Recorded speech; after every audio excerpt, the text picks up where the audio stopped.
Oh, hello. We're live. It is happening. Hopefully you can see me. I can see there are a few of you waiting, so welcome. I hope it's really nice because I think there's something really special about this being live. I know that you're there and that we can hopefully work together. So I'm making this commitment every week to learning a new fold and to sharing this with you. And the idea is it will give you a kind of a nice rooting, a nice kind of base to come to relax, to focus. All you need is a piece of paper, and we can make something beautiful together. And I think it's a very powerful technique of focusing the mind. This week is a really special one because it comes from someone who's participated this way. So it comes from Rima, and she sent me a photograph of this beautiful little basket that she had made. And she explained that she'd learnt this as a little girl from her grandfather. And so it's obviously been passed on for many generations. It's a very traditional old piece of origami, and it is absolutely brilliant. I'd not known this before, but I really love it.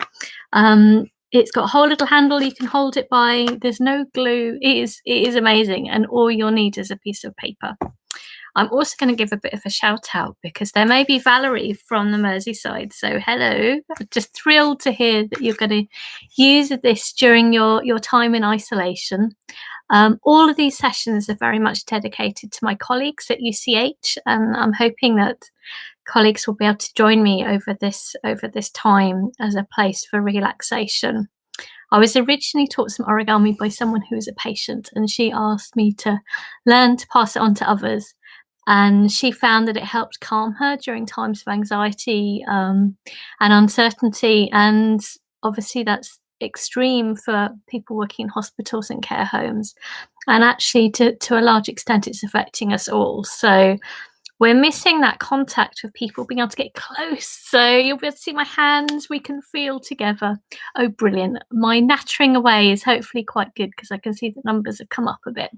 Also, a big shout out to Subshahid. I hope that's pronounced correctly, who's in India, who's joining us as well. So we seem to have gone international. There was someone from New Zealand recently as well who took part. So absolutely thrilled, and this will all be recorded as well. So and Penny, thank you. Penny's written, I'm here. Thank you, Penny. I appreciate that because it can feel a bit strange. I feel as if I'm talking to myself, but I'm trying to imagine you all there. Chavi, oh my word, Jason and Tara. Oh, that's fantastic. Brilliant. So great to, well, I can't see you, but I am here. Oh wow, and Asia too. Oh, this is brilliant. Fantastic. Wonderful to hear from you. There's messages coming in. I really am feeling this is live. So I'm going to be showing how to make this lovely little basket because I thought this is quite fun. It's quite Eastery. Maybe this weekend you could go and hide some chocolates. If you are with another person, you can go and hide them when they're out of the room and do a little treasure hunt and then collect them with this. So I'm imagining that Tara might do some finding the little chocolate eggs or whatever treats. If it's just you by yourself, then treat yourself anyway, I hope. So all you're going to need is one piece of A4 or letter paper, depends where you are in the world. So each time I'm going to show from the very basics, I'm going to show you from a normal piece of paper. Because quite often people think they need special paper, and that's great, but you don't need it. Can you see I've just used I'd written a poem actually, and then I've made it into a little box. So I'm going to move this round. Here we go. See the colourful sitting room. And I'm going to direct this in a second onto my lap. I've got my little board. It's quite useful to have something to press on. I'm going to go deliberately slowly. And you are welcome to send messages like, Lizzie, can you explain that again? Or any sort of questions like that. And that really helps me actually, because I can then see whether it's working or not. So I'll try and imagine you're there in front of me. I'm going to dig out a piece of paper. And this is rather neat because we're going to use the entire piece of paper. So in a second, we'll take off a strip and we'll be using all of that to keep everything. I'm going to show you without even any scissors. So I hope you're going to enjoy this. Right, I'm going to direct the camera down onto my lap. I'm having to just learn all of this as I go along. So I hope it's working for you. There we go. Hopefully the lighting's reasonable. So we're first of all going to make a square. So we're going to take a corner. I hope you've got your piece of paper. Again, I'll go slowly. So if you take the corner and you bring it all up into a straight line, can you see? Just so it's nice and matching there. Origami is very much about being precise, enjoying taking your time, taking the care, and actually I think that's about care and time for yourself as well. And the real secret for good origami is good strong folds. Can you see once I'm sure it's in the right position? If you have a nail, then use it. And actually putting that pressure in is quite relaxing. It's a big part of origami. So origami, the word comes from Japan. Ori meaning to fold, and gami meaning paper. So we're going to get rid of this rectangle, but keep hold of it. So to make that, if you think of this as a little Robin Hood's hat, turn it over, and we'll get rid of this strip. So if you fold it back, hopefully I'm going slow enough. Normally I'd be seeing exactly what you're doing. And actually for colleagues at UCH, I can also do Zoom sessions so we can see each other and get this right. There we go. So there's a line there. Because I've given it a good strong fold, should be able to just gently, if you just nick that little corner there, and then you should just be able to, very satisfying, be able to tear this off. There we go. So keep your rectangle, but I'll put that to one side for now. There we go. So we've already got a nice diagonal line. We're going to do another diagonal the other direction. So if we take it and fold it over, there we go, like so. So I'm also doing a Friday night fold because many people that'll be after work. Lots of people obviously working, those key workers and other people during the week, and it's a good time to wind down. The lighting isn't quite so good, I have to say, as this time, so this is a good peak time for you to have a look. So hopefully you've done a diagonal both directions. Then we're going to turn the piece of paper over like so. Again, I encourage everyone to enjoy every shape. See, it's a lovely structure. And we're going to do a horizontal and then a vertical. Here we go. So fold that over. So with origami, well, it always starts by folding a piece of paper in half.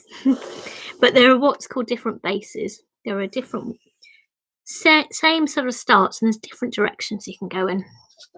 There we go. And then turn it round, and then the other horizontal line. And hopefully over the course of the week, maybe you'll make more than one. Or maybe you'll take the paper and decorate it before the experiment. That's it. And then if we open it up, you should be able to just take it and push it all together, and it becomes a square. Do you see? If it's a triangle, some of you may have found that it's popped another way. I think it will automatically come into a square. But if you found that it's folded up into a triangle, it's because you've got it the other way up. So it can also go into triangle, but that's not right. So in which case, bring it over, pop it up into the middle, but it should have already folded into a square, like so. Has everyone got a square? I'm hoping so. So our next step is to take one of these little flaps and fold it to the top corner. Do you see? So I went from down there to up here. And I think just taking your time with origami is what's relaxing. It's about enjoying this process and seeing how something maybe as everyday as a piece of paper will become something else. It's through forces, it's engineering this. We turn it to the back. And it's very much a culture. So people have discovered things and then passed it on to others. So as I said, Rima, who works in a hospital, her grandfather taught her. There we go. And then bringing it up to the top again. So we've done it on both sides, the front and the back. Is everyone there? do give a shout or write a message if you're not. I'm hoping most of you are able to write little messages. That was such a nice surprise to see you, Charvy. Jason and Tara. Got a family there as well. Right, we're going to actually go onto the handle. We're going to be, oh no, actually, sorry, we'll do one more step while we're here. So this flap that we brought up to the top, now bring it down to the middle. Can you see? I've aimed it from the top to the middle, like so. There we go. Could you fold the square again, please, from Ashia? Right. Let me see. That involves going back a bit, doesn't it? I'll show you very briefly with another piece of paper. This is for Ashia, so I hope you don't mind. Bit of a recap is always good. I'll do this quite fast so you can see.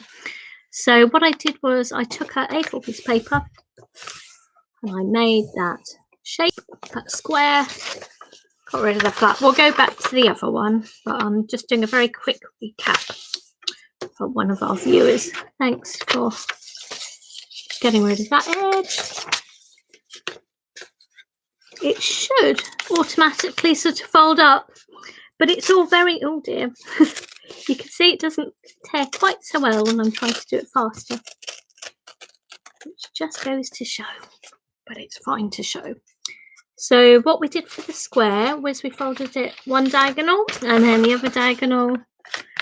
This is just a really quick recap. And then I turned it over. Oh, you're welcome, Ashia. There was a thank you. So you did the diagonals on one side and then the horizontal and vertical on the other side. And that's actually quite key to helping it fold up. So hopefully you should be able to just push all of those bits in and it forms a square. If it hasn't, you may be holding it up the other way, or you may have done the diagonals and horizontals maybe on the same side. So you can always go back through the film, actually. I should probably get back to the other one if that's okay. I hope that helped.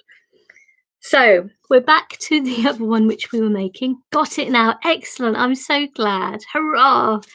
It's all about perseverance, origami. It's very easy to feel you can't do it, but actually it's about giving yourself a chance and encouraging yourself and not giving up. So when we had the square, Ashia, it was like this. And then we took the top corner and we folded it all the way down to the bottom. And then the next step after that is the very bottom of that, bringing it up there. And we'll do the same on the back. So I'd already brought that flap down and then bringing it up. Great to hear that success though. And it's very three-dimensional, so it is quite a challenge really showing it on film. But it's actually how I've mostly learned is from YouTube videos. There are loads of fantastic videos. So if you're finding you're enjoying this, do have a search. Almost anything you can think of, you'll find that someone's folded it and they will show you how to do it. So we're going to put that aside. And now I want you to get the strip. We're going to make the handle from this.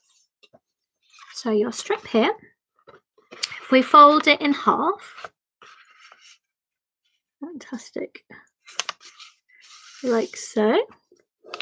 And I think actually this white paper is probably the best to show you because you get really good, you can really see the structure of it. So we folded it in half and then take the outside and fold it into the middle.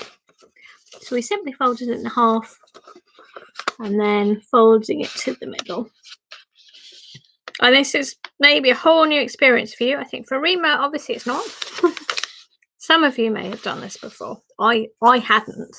Oh, I thought it was very clever. And then the other side to the middle. There we go. And each week there'll be something new. So I hope this will help during this time. There we go. And then folding it in half. That's going to be quite a nice strong handle actually. Maybe there's a limit to how many chocolates this can hold. I don't know. But there we go. Now your nice strip of paper, if you take it and fold it in half, like so. There we go. So hopefully you've got that. Looks like that. That's going to be our handle. So now take your, you can see it's looking like a basket already. So you're going to take this piece and tuck it in there, in the middle. Can you see? It's looking like a basket already. And then it should just fit perfectly. Turn it round to the back. And again, tuck it underneath this one. Like so. Great. And now to keep it in place, we're going to take this piece and fold it up there. So I'm mostly trying to do this upside down so you can see what's going on. There we go. And that's going to keep it nice and tucked in. There we go. Turn it to the other side. And then this bottom edge again up to this line. Folding it in half. Like so. Oh, it's not quite in the middle. There we go. We can reposition. We're pretty close actually. So the next step will be to fold this, one of these sides, to the middle line. We're effectively going to tuck it away, but I think it's easier this way. You'll be able to see what's going on. So we're going to take this corner and aim for the middle. There, hopefully you can see. Like so. And I don't know whether any of you would be old enough, but there's a magician, Robert Harbin, who used to do origami on telly. I never saw this before my time, but I've heard that it was he helped set up the British Origami Society, which is still a fantastic society, and they're also doing folds as well. I recommend taking a look at their material too. Turn it to the other side. I'm a very proud member. And one of the first books that Robert Harbin did was called Paper Magic. And there is really something very magic about this. It involves as well very much about controlling your hands.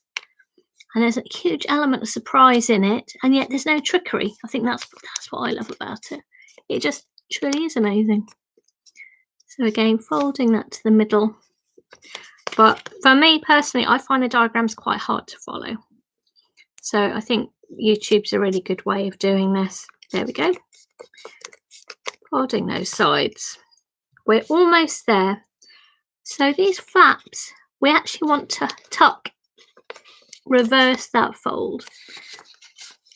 So take your piece there and then just reverse it back round and you're tucking it away. Can you see? I've tucked it away. So the flap here, tucking it underneath. Again, I'm trying to be slow, but again, do say if I'm going too fast. It's a bit hard for me to tell, but this little flap. All of this will be recorded, and you'll see actually I've already pre-recorded a film for this, but I think it's nice knowing we're doing this right here, right now, together. And people across the world. That's it. Turn it to the other side. I think mine's slightly drifted there. Oh, it'll be fine. And again, I'm going to reverse these, tuck these away now.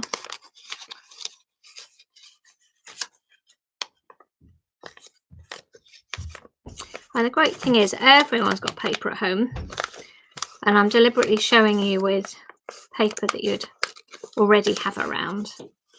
Whilst origami paper can be very lovely, you don't need it. And it's about building confidence to use materials you already have. Again, so sticking up, tucking it under. So hopefully, does yours look a bit like this? It's a little bit wonky. So we're going to start opening it up. It's a sort of a flat pack little basket at the moment.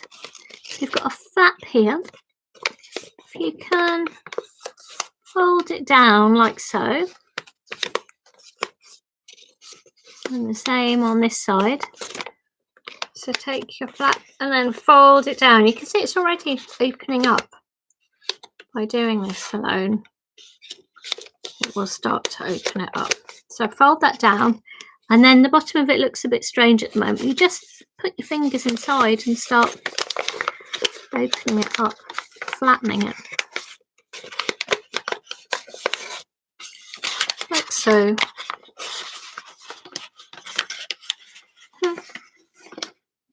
You see it's flattened quite well. And our final step, these little flaps, you could leave out. I mean, it looks like a nice little hamper or something. But you can also, again, reverse this fold and push it inside the basket. And the same with this one.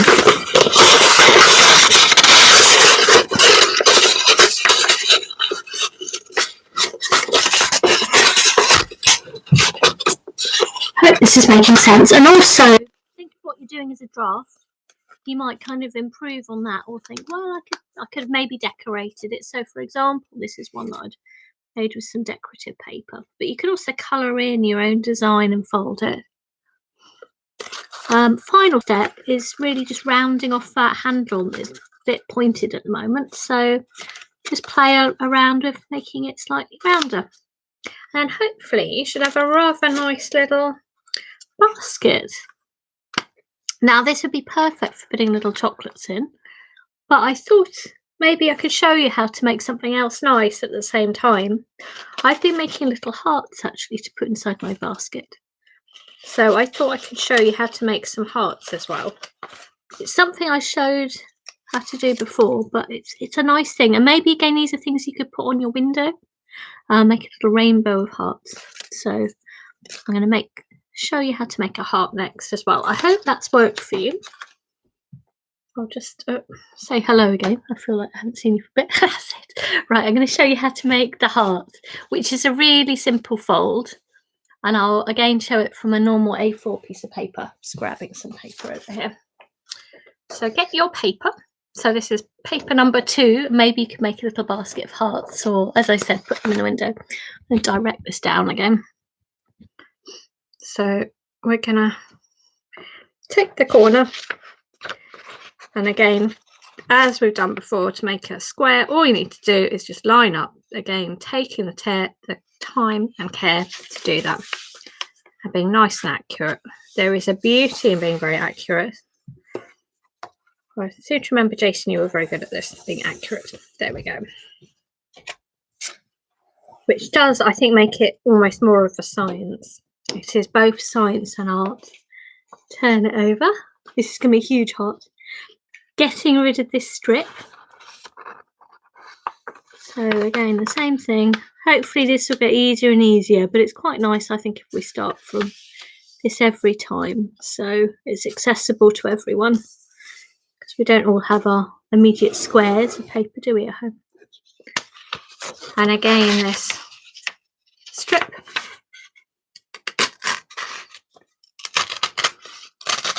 You could use scissors, or but this works well, I think.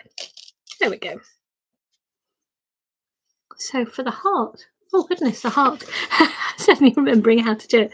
Again, this is actually a fairly new one for me. So we've done already a vertical line. Now the next step is to fold it in half, but only pinch the very middle. So don't do the whole line. So folding over, and just, can you see, I'm just doing it so I know there's a little mark there, like so. There we go. And then to make the heart, it's really only a few steps. Take the top and fold it to the middle. So that little mark just helped show you where the middle was. That was all. Before I was folding the whole length, and actually then you get a line across your heart. So this is better. And I've only just learnt this from Safia. So she's from the British Origami Society. That's it. And then the bottom end, bring up to the top. We're almost there, believe it or not. So we brought the top to the middle, and then the bottom all the way up to the top. Like so. Again, pressing on the board, particularly at this size, is a good idea. go. So it should look like that. And now the next step to make your heart is taking the bottom of it and keeping it in a straight line. Can you see we're almost there actually? So I'm going to keep it in a straight line. It looks a bit of an angular heart at the moment. We'll round it off in the middle in a moment. So again, taking this side and bringing it up in a straight line. And it may be that it's just nice to come and watch something like this. You don't have to do it, but it is pleasing to do. I do recommend it. There we go. Bit of an angular heart. So our next step is simply to round off the corners, just to tuck that under. Maybe a bit straighter. I've also been encouraging people to make a heart and write a message of thanks. And again, you can put that up in the window. Show your care. This period where we're all locking ourselves away is incredibly hard, but it's very important. We care for hospitals and for the most vulnerable, and as we all know, it can affect anyone. We owe it to each other to make that effort. It's inconvenient, it requires sacrifice, but it's a good thing because it shows you care.